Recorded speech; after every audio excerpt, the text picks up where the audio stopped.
Ngayon po ay pag-uusapan po natin ang isang napakahalagang issue na mayroong malaking epekto sa ating demokrasya. Ito ay may kinalaman doon sa pagpipigil sa pag-usad ng proseso ng isang impeachment complaint. May kinalaman din ang ating pag-uusapan doon sa pagpigil sa paglabas ng katotohanan tungkol sa mga katiwalian, mga maling gawain ng ating mga public officials at ito ay hindi lamang isang usaping politikal kundi ito ay tungkol na din sa integridad ng ating mga institusyon at ang mga pananagutan ng mga nasa kapangyarihan.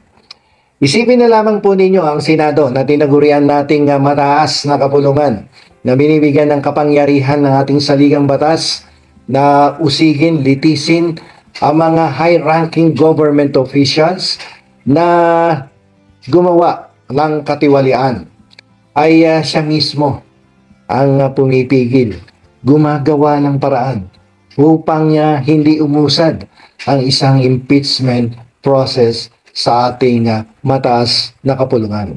Isipin ninyo, ang isang institusyon, ang ating mataas na kapulungan, ang siyang nagiging hadlang sa pagkamit ng hustisya sa bansang Pilipinas. Anong merong kinabukasan? Meron na naghihintay sa ating bansa. No one is above the law. Pero sa mga ikinikilos ng ating mga mambabatas, maliwanag ang mensahe. Ang mga makapangyarihan ay nasa ibabaw ng ating saligang batas. So kung ganito ang magiging sitwasyon, ano ang magiging bunga nito? Lumalabas na ang mga mamamayan ay tuluyan ng mawawalan ng tiwala sa ating pamahalaan sapagkat binabaliwala ang pinag-uutos mismo ng ating saligang batas. Nawawalan tuloy ng halaga ang ating demokrasya. So anong klaseng bansa may meron tayo? Pwedeng pagtawanan tayo ng ibang mga bansa sapagkat naturingan tayong merong matibay na isang saligang batas, ngunit ang mga provision naman nito ay hindi sinusunod mismo ng mga mambabatas na pinagkatiwalaan ng mga mamamayan na ipatupad in the event that there are public officials violating the very law that we have introduced. Ano mangyayari sa ating bansa kung ganyan tayo palagi? So, paano natin mapapanatili ang kaayusan at kapayapaan kung ang mga nasa kapangyarihan ay hindi naman marunong ipatupad ang ating saligang batas at panagutin ang mga dapat managot, panagutin ang mga tiwaling opisyal sa ating pamahalaan. So anong klaseng gobyerno meron tayo pag ganito na direktang pinagtatakpan ang katiwalian? Ito ay malinaw na pag-atake sa very foundation of our democracy. Nakakalungkot isipin na ganito ang naging sistema natin sa ating pamahalaan ngayon. Paano to? Palakasan? Kaibigan? Kasama sa politika?